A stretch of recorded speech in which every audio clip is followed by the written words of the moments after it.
Funding the business. Every business starts off by raising cash. It uses that cash to buy assets, which in turn are used to trade and to generate a profit. The profit is then turned into cash. So what can the business do with that cash? It can either reinvest it back into the business, allowing it to buy more assets for future trading and thereby generate greater profits in the future, or it can return the cash to the investors. So where does a business get the cash for investment? The primary two sources of investment available to a business are from debt and equity. Let's look at debt in a bit more detail. The reward to the provider of debt comes in the form of interest. This is fixed, which actually means that it is compulsory, i.e. you have to pay the interest on a loan, but the rate may or may not be variable depending on the terms of that loan. The capital is also repayable. The capital may be secured. This means that if I lend you some money and secure that money on an asset, then if you cannot repay the capital, I get the asset instead. A secured loan is therefore lower risk to the lender, who will therefore accept a lower reward or interest income as a result. We are therefore introduced to the relationship between risk and return. If I take a lower risk by securing my loan on your asset, then I will charge you a lower rate of interest than for an unsecured loan. Thus, the primary concern to a provider of debt is, can you pay the interest, i.e. service the debt when the payments fall due, and can you repay the capital when it falls due? The most important of these two is to be able to service the debt. Companies that can service their debt have the opportunity to roll over or refinance that debt rather than repaying. The other source of investment is in the form of equity. This is where the investor ends up owing a share of the business. The income that the investor will receive comes in the form of a dividend. Who sets the dividend? The directors, which means the directors can choose what dividend, if any, to pay. They can increase the dividend, they can reduce the dividend, or they can choose to cancel the dividend altogether. The capital invested is also non-repayable. The company can choose to buy back your shares from you, but this is not quite the same thing. You will only get your investment back when the company goes into liquidation, and you may not get back everything that you invested. So now imagine that you'd invested $10,000 in a company such as Microsoft when it started.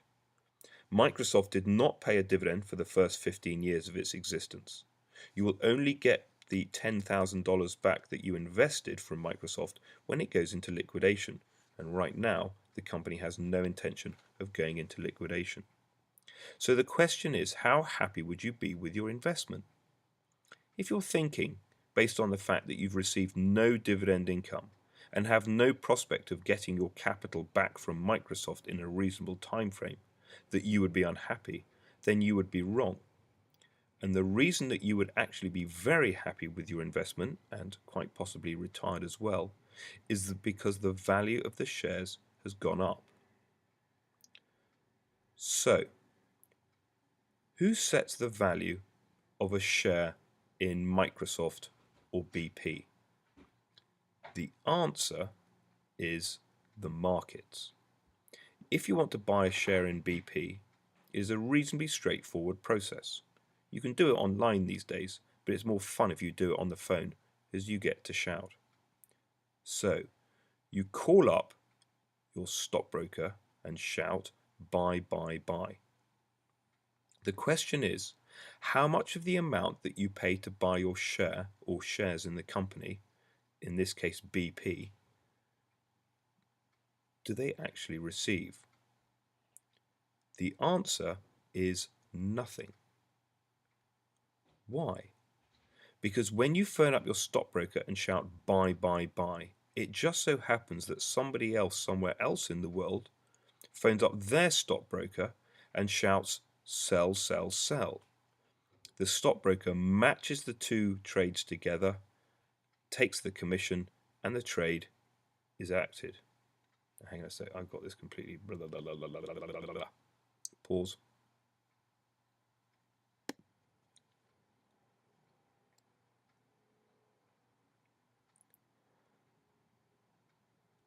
So who sets the value of a share in Microsoft or BP? The answer is the markets. If you want to buy a share in BP, it is a reasonably straightforward process. You can do it online these days, but it's more fun if you do it on the phone as you get to shout. So you call up your stockbroker and shout, buy, buy, buy.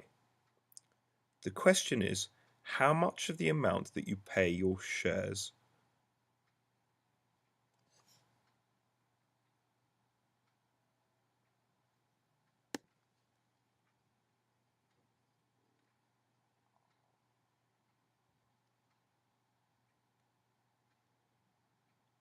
So who sets the value of a share in Microsoft or BP?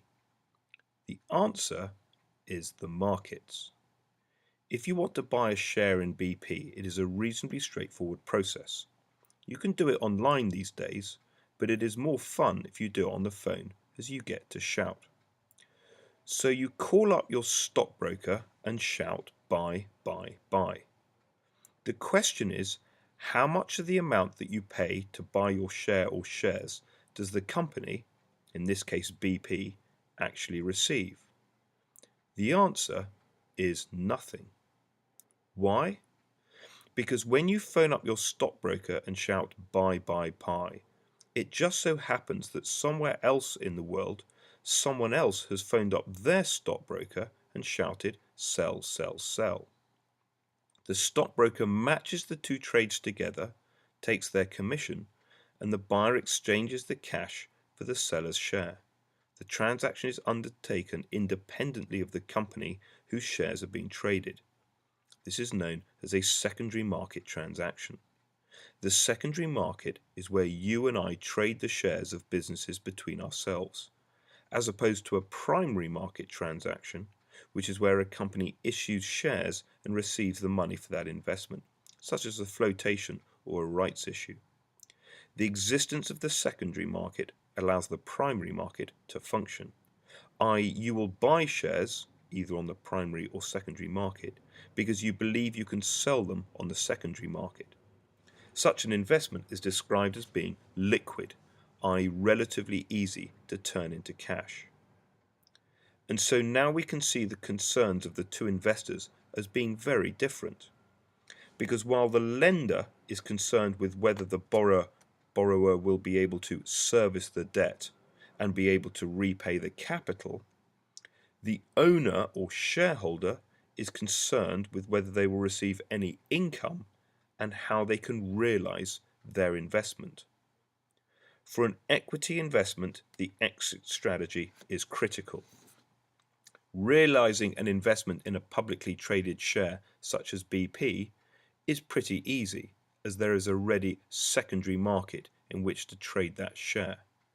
But a private investment in an unlisted company is much more difficult to realize, as there is no ready market. A share in BP is therefore said to be a very liquid investment, i.e., it is very easy to turn into cash, whereas a share in a private or unlisted company is much less liquid. A less liquid investment represents a higher risk to the investor, and so they will demand a higher rate of return to compensate them for taking on this additional risk. It's a question of liquidity. And that is how a business is funded.